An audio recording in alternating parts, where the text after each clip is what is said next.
ጋይስ ስግጥ የሚለው ቃል ብናቆም ይሻላል። ምክንያቱም በጣም ብዙ ሰዎችን እያስቆጣን ያለው አይኖ እናንተ እንደምትወዱት እርግጠኛ ነኝ። ግን እኔ ስራዬን መስራት አልቻልኩኝ በስነ ስርዓት ማለት ነው። አንድ እኔ እውነቴን ነው የምላችሁ፣ በቃ በሰላም በፍቅር መስራት ነው የምፈልገው። ህይወቴን ኢንጆይ ማድረግ ነው የምፈልገው። ስለዚህ ከሰላሜ በላይ ደግሞ ቫልዩ ማድረገው ነገር የለም፣ እውነት ለመናገር ነው የምላችሁ። እና ስግጥ የሚለው ቃል እናቁመው፣ አንጠቀመው። and አይዲያው መስራት ነው። እንስራ በቃ ራሳችንን እናዳምጥ፣ ተግተን እንስራ።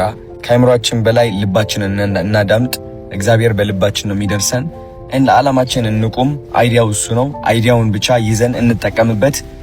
ስግጥ የሚለው ቃል ግን መጠቀም እናቁም።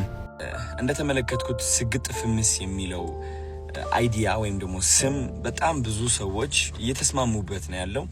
በጣም ብዙ ሰዎች ደግሞ አይስማሙበትም። በጣም ኃይለኛ ደጋፊ አለ፣ ከዚህ ሐሳብ ጋር የማይስማማ ደግሞ በጣም ብዙ ሰው አለ።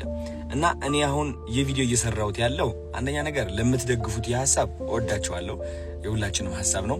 ለማትደግፉት ሰዎች ደግሞ መጀመሪያ በምን ማስረዳት እፈልጋለሁ መሰላችሁ? እድል እንድትሰጡኝ እንድትረዱኝ እፈልጋለሁ። ለምን ስግጥ ፍምስ እንዳልኩኝ ባይገርማችሁ፣ እኔ ከካናዳ ስመጣ በብዙ ችግር አልፌ ነው የመጣሁት። የዲያስፖራ ህይወት በጣም ሙድ ይዞብኝ ተጫውቶብኝ ነው የመጣሁት። በጣም አይናፋር ነበርኩኝ። ዝቅተኝነት፣ የበታችነት የሚሰማኝ ሰው አስደሳች ነበርኩኝ። ትልቅ ደረጃ መድረስ አላምንም ነበረ የዛኔ ማለት ነው። ወደ ኢትዮጵያ ስመጣ እንግዲህ ከእህቴ ጋር ነው ያረፍኩት፣ ምንጣፏ ላይ ማለት ነው። እሷ አልጋዬ ልስጥህ እባክህ እያለችኝ፣ ግን ምንጣፏ ላይ ነው ያረፍኩት። ለ7 ዓመት ሙሉ ካናዳ ኖሬ እንግዲህ አስቡት፣ ተመልሼ ኢትዮጵያ ላይ የእህቴ ምንጣፍ ላይ ስተኛ ይህ ምን ያህል ዳሜጅ እንዳደረሰብኝ ውስጤ ልገልጽላችሁ አልችልም። እና ቁጭ ያሰብኩትና እኔ ለምንድን ነው የምሰቃየው? ለምንድን ነው ህይወቴ ወደምፈልገው አቅጣጫ የማይሄድልኝ? ለምንድን ነው የምፈራው? ለምንድን ነው የማፍረው? ለምንድን ነው የምደበቀው? ለምንድን ነው ወደምፈልግበት ደረጃ ቀጥ ብዬ የማልሄደው የሚል ጥያቄ አይምሮዬ ላይ ሁሌም ጉብ ማለት ጀመረ። ቢካዝ ሁሌም እንዲሳካልኝ እሞክራለሁ፣ እነሳለሁ፣ ግን እወድቃለሁ፣ እፈራለሁ፣ እሸሻለሁ፣ እደበቃለሁ። ገባችሁ አይደለ? እና እነዚህ ሁሉ ጥያቄዎች ራሴን ስጠይቅ ያገኘሁት መልስ ምንድን ነው?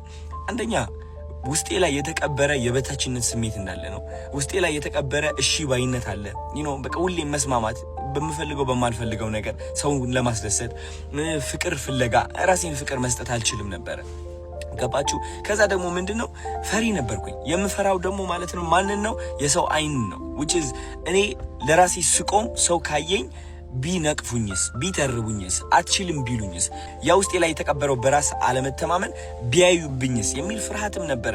ከነዚህ ሁሉ ፍርሃቶች ለማለፍ እድሜ ልኬ ሞክሬያለሁ። ካናዳ ያለው ሞክሬያለሁ። እኔ ቢያልሄድኩበት መንገድ የለም። በጣም ብዙ ነገር ሞክሬያለሁ። ግን በመጨረሻ አይ ቲንክ እግዚአብሔር ልቤ ውስጥ ያስቀመጠልኝ ቃል ብትኖር ሰግጥ የሚለው ቃል ነው። እኔ ማርያምን ነው የምላችሁ።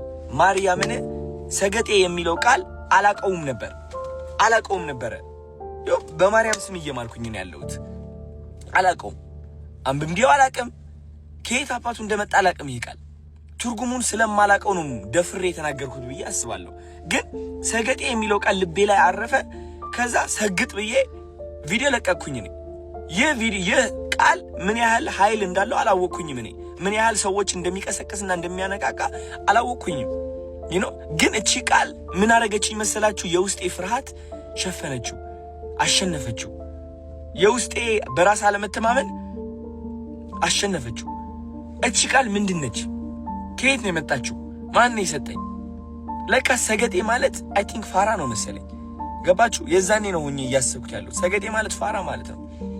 ከዛ ይህ ቃል በመጠቀሜ ምክንያት በጣም ብዙ ሰዎች አዲስ የሆነ ብሬክ ትሩ ይባላል፣ አዲስ የሆነ አስተሳሰብ መገንባት እየጀመሩ እንደሆነ ተመለከትኩኝ። which is አይናፋር የነበረው ደፋር መሆን ጀመረ። ፈሪ የነበረው አለመፍራት ጀመረ። ባይ ዘ ወይ አለመፍራት ስላችሁ ለዓላማ መቆም ነው። አንዳንድ ሰዎች ለዓላማቸው መቆም አይችሉም። የሚፈሩት ተረባን ነው። ባይ ዘ ወይ ኦኬ፣ የሚፈሩት ተረባን ኦኬ። እሱ ነገር እቺ ቃል ይህ ሁሉ ነገር እየቀየረ እንደሆነ ታዘብኩ።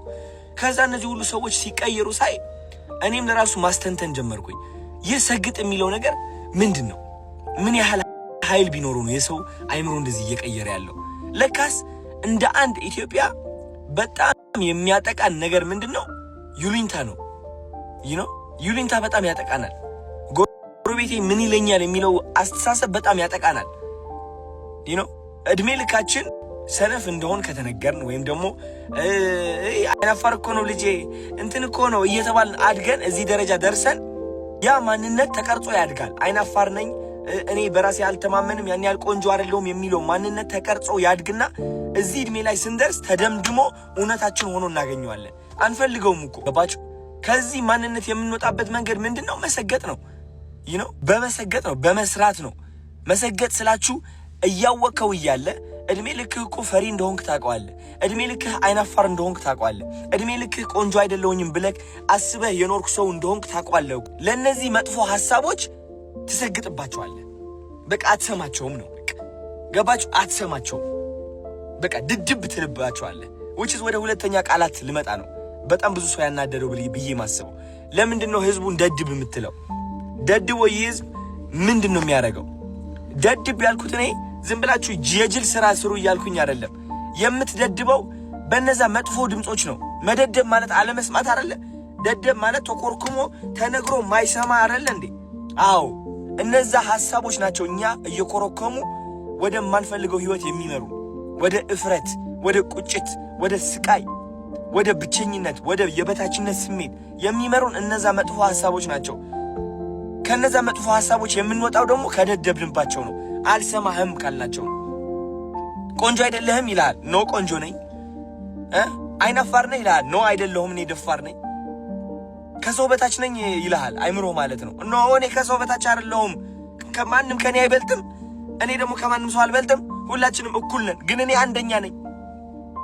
አየህ፣ እንደዚህ አይነት ድፍረት ከራስህ ጋር ለማምጣት እነዛ ድምጾች መክዳትና አለመስማትን ያስፈልጋል። እኔ የተጠቀምኩበት ቃላቶች ደግሞ እነዚህ ድድብ የሚለው ስግጥ የሚለው ቃላቶች በጣም ኃይለኛ የሆኑ ቃላቶች ከመሆናቸው የተነሳ ሰርጸው ይገባሉ። የሰው አይምሮ ሰብረው ይገባሉ። እነዛ መጥፎ ሐሳቦችን በኃይለኛው ነው የሚሰብሩት። ለምን ይመስላችኋል ቲክቶከር የበዛው በዚህ ጊዜ? ኢትስ ቢካዝ እነዛ መጥፎ ሐሳቦች እስካሁን እያሰሩት ነበረ። አሁን ግን ከነዛ ሐሳቦች መውጣት ችሏል። አብዛኛው ሰው በራሱ መተማመን ችሏል። ለመጀመሪያ ጊዜ ራሱን ማፍቀር ችሏል። እና እንደዚህ አይነት ነገር ነው መፍጠር የቻልኩት እኔ።